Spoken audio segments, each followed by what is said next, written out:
سلام صديقتي الغاليات، ان شاء الله دائما في احسن الاحوال. بغيت نشارك معكم بريوات اللي كيجيو بحشوه لذيذه بزاف، كنتمنى ان شاء الله انها تعجبكم.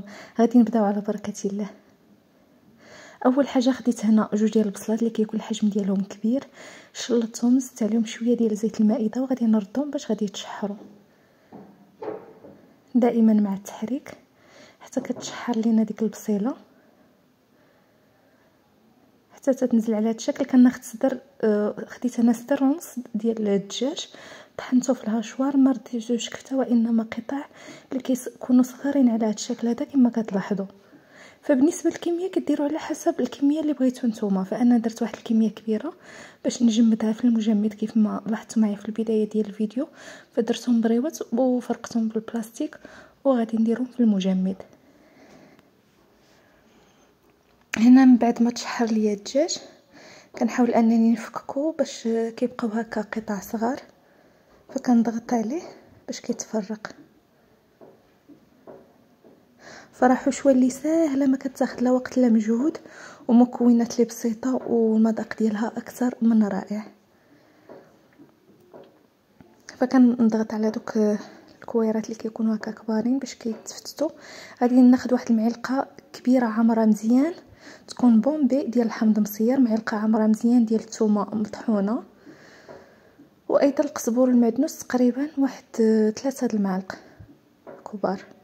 فبالنسبه للحامض مصير راه مطحون. غادي نزيد عليهم ايضا شويه ديال الزعتر، واحد المعلقه صغيره ديال الزعتر مطحون، وشويه ديال الخرقوم، ونحرك الكل.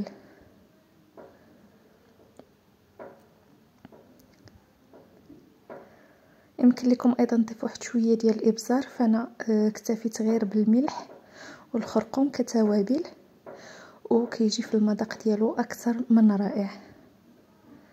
دائما الا شفنا هكا شي قطع اللي مجموعين كنحاولوا اننا نفككوهم باش كنحصلوا على قطع اللي كيكونوا صغارين. فراه حشوه لذيذه بزاف. غادي نزيدو لها اضافات اخرى اللي غادي تزيد تعطيها واحد التعليكه. فهنا من بعد ما تشحر ليا مزيان، هنا راني ضفت الملح لانني ما ضفتوش في الاول، ونعاود نحرك. فكيف ما ذكرت معكم درت هنا جوج ديال المعالق كبار عامرين مزيان بومبي ديال الدقيق الابيض الفورت. غادي نحركو مزيان مع هاد المكونات حتى كيدخل فيها مزيان وكيتشحر.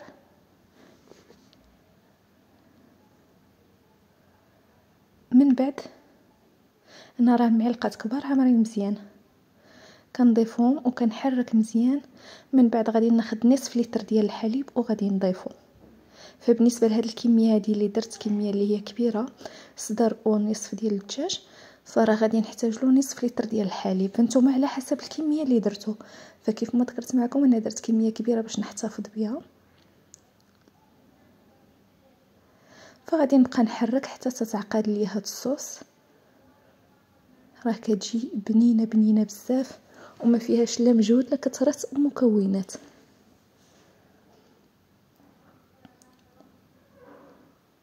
دائما صديقتي غادي نحضر معكم وصفات اللي سهله وبسيطه واقتصاديه وفي متناول الجميع، والنتيجه راه كتجي لذيذه. دائما كنشارك معكم وصفات اللي بسيطه في متناول الجميع. اي واحد شاف الفيديو غادي يلقى ان شاء الله عنده المكونات في المنزل، ودائما المذاق غادي يكون رائع. هنا غادي نزيد 3 ديال القطع ديال الساندويتش، فخوماج ساندويتش. ناخذ من الافضل هذاك اللي كيكون صفر احسن من هذاك اللي كيكون ابيض، كيكون هو بنين الصراحه وكيعطي واحد التعليقه رائعه. فبالنسبه لي درت 3 ديال القطع ديال الفرماج ساندويتش، وايضا غادي نزيد 3 ديال القطع ديال الفرماج مثلث، وغادي نزيد ايضا واحد القطعه ديال الفرماج احمر نطحنو ونضيفو على هاد المكونات. فكنخليو الاجبان حتى تتعقد لينا ديك الصوص اللي ضفنا، داك الحليب اللي ضفنا.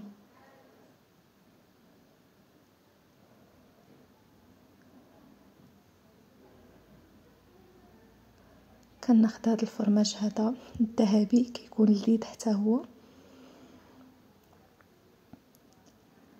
فبالنسبه للاجبان يمكن لكم تضاعفوا او ديروا اكثر من هادشي اللي انا درت، فعلى حسب الرغبه ديالكم اللي متوفر لكم. فهذا اقل كميه يمكن لكم تضيفوها. كيف ما شاركت معكم دائما كنشارك معكم الامور اللي بسيطه، يمكن لكم ديروا اكثر. فكل ما زدتوا الفرماج كل ما كيزيد كيبنان هاد الحشوه. فحتى هاد القياس هذا اللي درت معكم فراه كيجي بنين. هنا راني حكيت واحد القياس ديال الفرماج الاحمر وغادي ندخلو. هنا راني كنكون طفيت على البوطه، فراه كيدوب غير في هذيك الحراره ديال هاد الحشوه. هنا خديت تقريبا 4 ديال المربعات ديال الشعريه الصينيه ورطبتها في الماء طايب واستقطرتها مزيان من داك الماء وضفتها على الحشوه. كما كتلاحظوا راه البوطه مطفيه، غادي نخلطها مزيان. وهكا صديقتي كنكون حصلنا على واحد الحشوه اللي بنينه بزاف. هنا غادي نخليوها حتى تبرد تماما عاد باش غادي نعمروا بها، لانها كل ما بردات كل ما كتعقد. هنا صديقتي المقطع فاش كنت نعمر البريوات الصراحه ما تصورليش، المهم الطريقه راه باينه وواضحه. كنشكركم، كنتمنى ان الحشوه ديال اليوم تعجبكم.